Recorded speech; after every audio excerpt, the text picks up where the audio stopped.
Terima kasih Anda masih bersama kami. Bagi Anda yang baru saja bergabung, kami hadirkan kembali 3 berita utama hari ini. Sungguh bejat, seorang ayah di kota Tasikmalaya tega menyetubuhi anaknya sendiri sejak umur 10 tahun. Mendorong pendapatan asli daerah, pemerintah Kota Sukabumi menggelar razia gabungan pajak kendaraan bermotor. Ada kabar baik nih bagi warga Kota Bandung. Bandara Hussein Sastra Negara akhirnya kembali beroperasi dan menambah 2 rute penerbangan baru.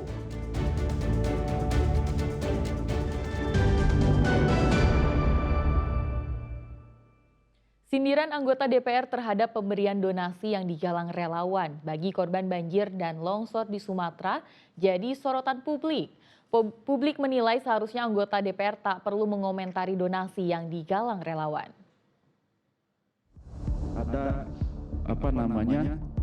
orang yang cuma datang sekali seolah-olah paling bekerja di Aceh, padahal negara udah hadir.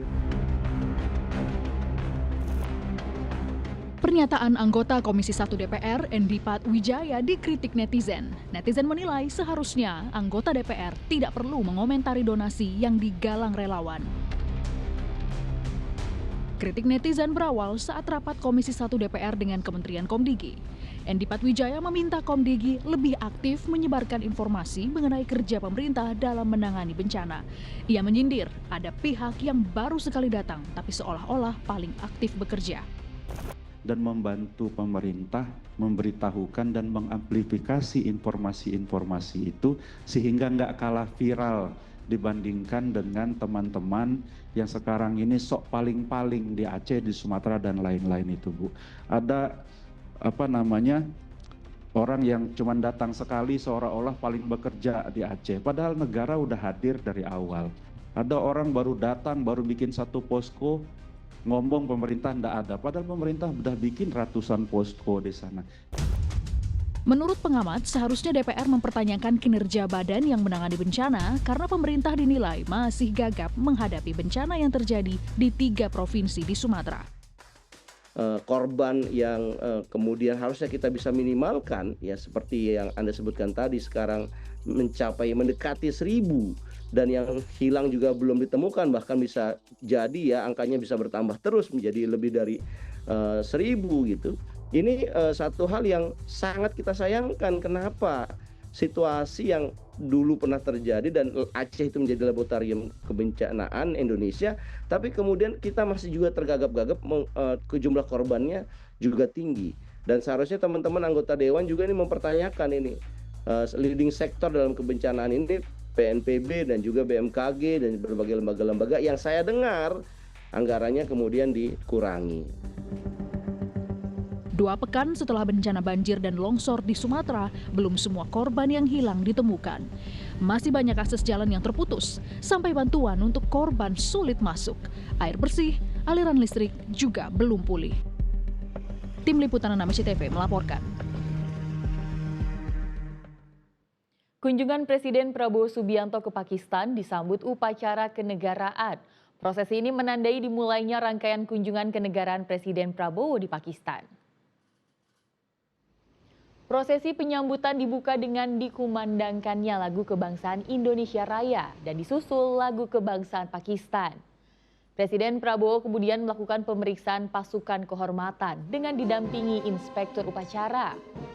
Dalam kunjungan kali ini, Presiden Prabowo didampingi sejumlah menteri, diantaranya Menko Perekonomian Erlangga Hartarto dan Menlu Sugiono, serta Kasau Marsikal TNI Tony Harjono. Sebagai simbol kerjasama yang terus tumbuh, Presiden Prabowo menanam pohon cirpain di area Taman Kediaman Resmi Perdana Menteri Pakistan Shehbaz Sharif. Kedua kepala negara kemudian menggelar pertemuan guna membahas penguatan hubungan strategis di berbagai bidang. Mendorong pendapatan asli daerah, pemerintah Kota Sukabumi menggelar razia gabungan pajak kendaraan bermotor. Kegiatan ini juga untuk meningkatkan kepatuhan wajib pajak.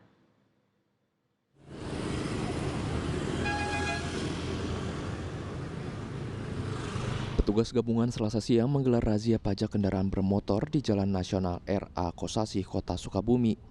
Razia dilakukan sebagai upaya memastikan para pemilik kendaraan bermotor taat aturan serta tidak menunggak pajak tahunan. Pemeriksaan meliputi kelengkapan dokumen kendaraan termasuk STNK dan bukti pembayaran pajak.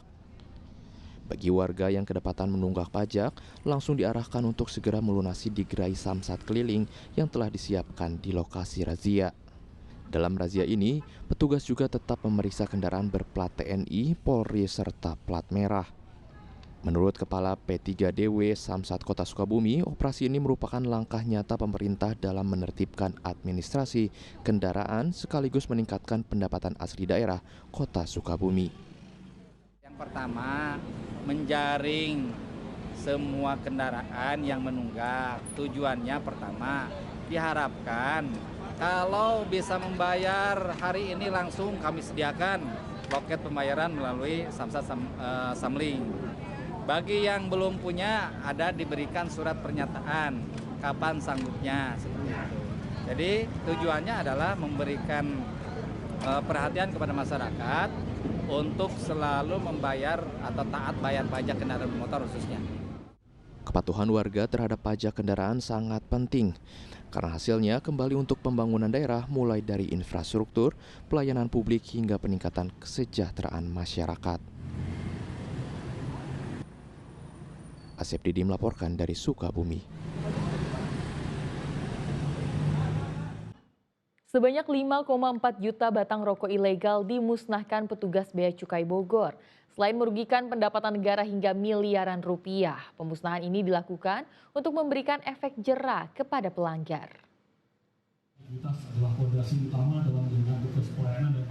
Dengan cara dibakar, petugas Bea Cukai bersama aparat gabungan memusnahkan sebanyak 5,4 juta batang rokok ilegal Selasa siang.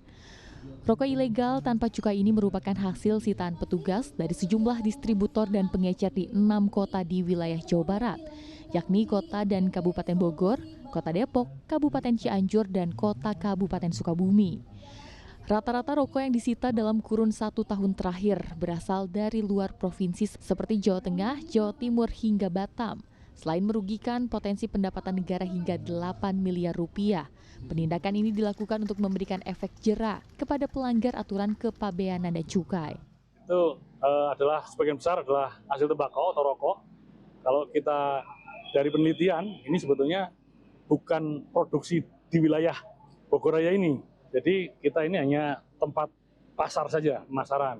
Jadi ini kita produksinya adalah di wilayah Jawa ataupun Jawa Timur, Jawa Tengah, dan juga ada juga dari wilayah Batam yang diimpor. Jadi rokok merek Smith itu dia diimpor dibawa dari luar negeri ke Batam, baru kemudian dipasarkan di wilayah Bogor Raya ini. Perkiraan nilai barang itu total 11 miliar, kemudian nilai kerugian negaranya adalah 8,5 miliar. Potensi kerugian negaranya yang bisa kita, kalau ini sempat beredar, maka 8,5 miliar tadi penerimaan negara bisa potensi loss. Selain rokok, petugas juga memusnahkan barang ilegal lainnya seperti minuman keras dan tekstil yang diselundupkan oleh perusahaan penerima kawasan berikat. Iwan Kurniawan melaporkan dari Kota Bogor.